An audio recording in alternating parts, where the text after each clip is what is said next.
اچھا آگے چلتے ہیں علی بھائی. نارملی جس طرح ہم لوگ ہیں جو ٹریکنگ کرتے ہیں بہت زیادہ پہاڑوں پہ چڑھتے ہیں تو کافی زیادہ گیجٹس وغیرہ پہنے ہوتے ہیں, تو اس دوران اگر وضو کرنا پڑتا ہے تو اس میں شوزوں کے اوپر مسا یا جرابوں کے اوپر مسا, اس کے بارے میں کوئی فیسلٹی جو ہے اویلیبل؟ ہاں وہ یہی ہے نا کہ جو آپ نے ایک دفعہ وضو کر کے جراب یا موزے پہن لیے یا اوپر بوٹ بھی چڑھا لیے تو بوٹ تو پاک ہے, بوٹ کے اوپر بھی مسا ہو سکتا ہے, بوٹ اتارنا ضروری نہیں ہے. ہاں بوٹ بھی چمڑے کا موزہ ہی ہے نا ایک قسم کا, وہ جو اس کے تلوے ہیں وہ پاک ہیں جب تک کہ آپ نجاست پہ پاؤں نہ رکھیں. اور وہ بھی جب آپ نجاست پہ پاؤں رکھا نا, جب آپ صاف مٹی پہ پاؤں رکھیں گے وہ جوتوں کا تیمم ہو گیا, جوتے پاک ہو گئے.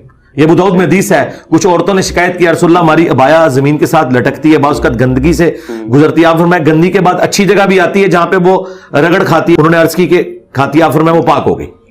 جوتی پاک ہی ہوتی ہے کیونکہ وہ تیمم اس کا مسلسل مٹی سے ہوتا رہتا ہے. مٹی بھی اسی طریقے سے پاک کرتی ہے جس طرح کے پانی پاک کرتا ہے.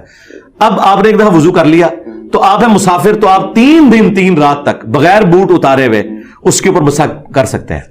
اور کوئی ریفرنس صحیح مسلم میں حضرت عائشہ سے ایک بندہ مسئلہ پوچھنے آتا ہے, اوپر تلے 3 احادیث ہے صحیح مسلم میں, کہ بتائیں کہ مسافر اور مقیم کے موزوں کی مسح کی مدت کیا ہے. تو عائشہ نے کہا تم علی بن ابی طالب کے پاس جاؤ, ان کا زیادہ وقت رسول اللہ کے ساتھ گزرتا تھا. دیکھیں بیوی حضرت عائشہ ہے اور وقت حضرت علی کا زیادہ گزرتا تھا کیونکہ وہ تو بچے بھی تھے, بچپن سے پالا بھی, پھر ہر سفر میں ساتھ ہوتے تھے.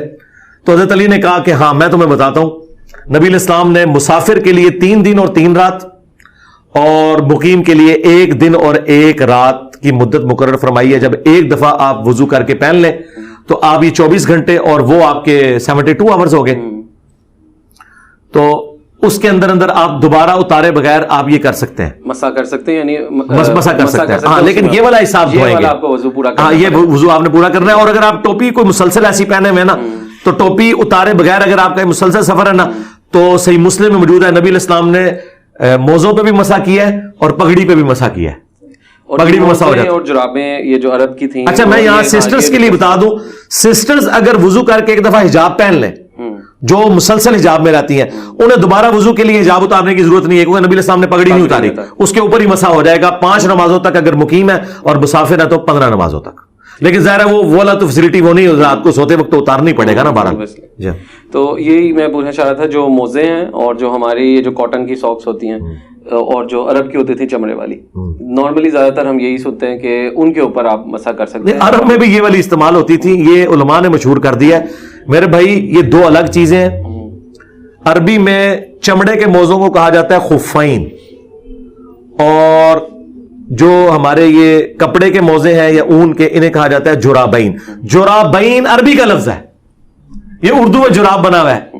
جامعہ ترمذی میں باقاعدہ چیپٹر ہے مسح کرنا جرابین پر, اور اس کے نیچے امام ترمذی نے جس امام کی طرف یہ مسئلہ منسوب ہے, امام حنیفہ کا عمل نقل کیا کہ انہوں نے جس مرض میں وفات پائی, مرنے سے 1 ہفتہ پہلے جرابیں پہنی اور ان پہ مسح کیا اور کہا کہ یہ وہ کام ہے جو میں نے زندگی میں کبھی نہیں کیا تھا.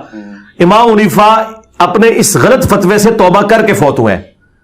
یہ فتویٰ انہوں نے دیا تھا کہ صرف چمڑے کے موزے, تو وہ تو توبہ کر گئے, اور یہ جامعہ ترمذی میں ان کی توبہ کا واقعہ نقل ہے, امام ترمذی نے کیا ہے. آج تک یہ لوگ چھاپتے اس کے بعد اس پہ عمل نہیں کرتے.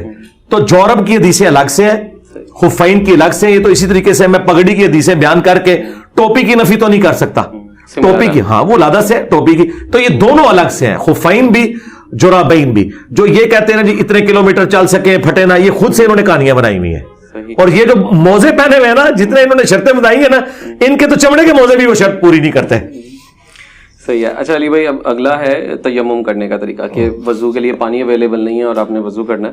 تو اس میں 2 سیکشن ہے. ایک یہ ہے کہ آپ کسی ایسے ایریا کے اندر ہیں, یعنی جہاں پہاڑوں کے اندر ہیں اور آپ کو کوئی چشمہ وغیرہ نہیں مل رہا, وہاں پہ وضو کرنا. اور ایک یہ ہے کہ آپ کسی جہاز, ٹرین یا گاڑی کے اندر ہیں, ایسی جگہ جہاں رک نہیں سکتے, اس کے اندر تیمم کرنا. دونوں طریقے. دیکھیں اس میں بڑا آسان سا طریقہ ہے. آپ کے پاس ایک چھوٹی سی پلاسٹک کی پوڑیا ہو جس میں آپ ایک مٹی کا ڈھیلا رکھ لیں, تو جہاز کے اندر بھی اس کو نکالیں, اس سے مسح کر لیں. یہ نہیں ہے کہ وہ آپ نے ہاں اس کا طریقہ علی بھائی, ہاں اس کا طریقہ قرآن میں ہے. جی میں آپ کو بتاتا ہوں, جی میں آپ کو بتاؤں. پہاڑوں پہ تو آپ کو ویسی مٹی اویلیبل ہے, اور پتھر کے اوپر بھی اتنی گرد موجود ہوتی ہے, کوئی ایشو نہیں ہے, وہ آپ کر سکتے ہیں. اور قرآن میں اس کا طریقہ ہے سورہ النساء میں اور سورہ البائدہ کے اندر, کہ آپ نے تیمم کرتے وقت ہاتھ مٹی پہ مارنا ہے, اس کے بعد اپنے